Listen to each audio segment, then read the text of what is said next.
చి ఇగో ఇక కేంద్రంలో ఎన్డీఏ సర్కార్ 10 ఏండ్ల తర్వాత బలహీన పడిన కాషాయ పార్టీ బలహీన పడ్డది, అది ఒప్పుకోవాలి. సొంతంగా మెజారిటీ సాధించని బీజేపీ 240 సెగ్మెంట్లలో విజయము. ఇక ఫలించని 400 పార్ ఆకాంక్ష. కూటమి పార్టీల మద్దతు అనివార్యం. చంద్రబాబు నితీష్ సపోర్టు కీలకం. యూపీలో సమాజ్వాదీతో గట్టి పోటీ. ప్రాంతీయ పార్టీలతో కమలం విలవిల. పనిచేయని రామమందిర మంత్రం. మధ్యప్రదేశ్, ఢిల్లీ, హిమాచల్లో మాత్రం స్వీప్. వారణాసిలో మోడీకి తగ్గిన మెజారిటీ. హిందూ బెల్ట్ రాష్ట్రాల్లో తప్పిన అంచనా. బెంగాల్లో దీదీ కంటే వెనుకబడిన బీజేపీ. వర్కౌట్ కాని మోడీ గ్యారంటీ స్లోగన్స్. కేరళలో సురేష్ గోపి విజయంతో బోని. తమిళనాడులో డిఎంకే కాంగ్రెస్ స్వీప్. గతం కంటే బలపడిన ఇండియా టీం 99 సెగ్మెంట్లలో గెలిచిన కాంగ్రెస్ పార్టీ 10 ఏళ్లలో ఫస్ట్ టైం ఎల్ఓపి హోదా. 2 చోట్ల రాహుల్ గాంధీ గెలుపు. రాయ్ బరేలీలో ఓడిన స్మృతి ఇరానీ. పంజాబ్లో ఇందిరా హంతకుడి కొడుకు గెలుపు. అయ్యో ఏం చేసిరా, అది రాజకీయం అది కాదన్నా.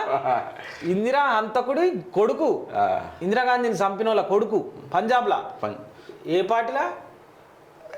వాళ్ళ సిక్కులు కదన్నా, వాళ్ళదేనా? అదే తెలుసు చంపిన వాళ్ళు, చంపిన వాళ్ళు ఈ సిక్కులకు సంబంధించి గొడవ పెద్దగా రీజన్ తోటి అదే కదా రీజన్. విజేతగా నిలిచిన ఖలిస్తానీ అమృత్ పాల్ సింగ్. నేడు ఇండియా సమావేశాలు. భాగస్వామి పార్టీలతో యాక్షన్ ప్లాన్ చర్చ. ఇక్కడ యాక్షన్ ప్లాన్ అంటే ఇప్పుడు కాంగ్రెస్ రాహుల్ గాంధీని పీఎం చేయాలంటే అవకాశాలు ఉన్నాయా? అలాంటి అవకాశాలు ఉన్నాయంటే మన కింగ్ మేకర్ మన బాబు రావాలి, నితీష్ కుమార్ పోవాలి. నితీష్ కుమార్ పోతా అంటే అక్కడ అఖిలేష్ యాదవ్ ఒప్పుకోడు. ఎందుకంటే వీళ్ళిద్దరు పోకపోతే కథమే అయిపోయిందన్న. It's a match fixing. అన్నీ అయిపోయినాయి. అంటే నితీష్ కుమార్ కూడా పూర్తి స్థాయిలో నమ్ముతానికి వీల్లేదు. ఎందుకంటే ఆయన మంచి వ్యక్తి, పర్సనల్ గా పరిపాలనా దక్షత ఉంది. కాకపోతే గోడతాటు వ్యవహారం ఇప్పటికే 6-7 సార్లు చేసిండు. ఇప్పుడు అయితే ఓడిగా.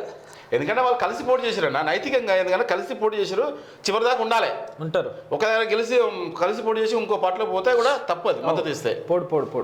పోతూ ఊకుతాను నెక్స్ట్ టైం ఓటర్లు చూపిస్తాను. నువ్వే ఊకోగా. ఎన్డీఏ స్థానం 2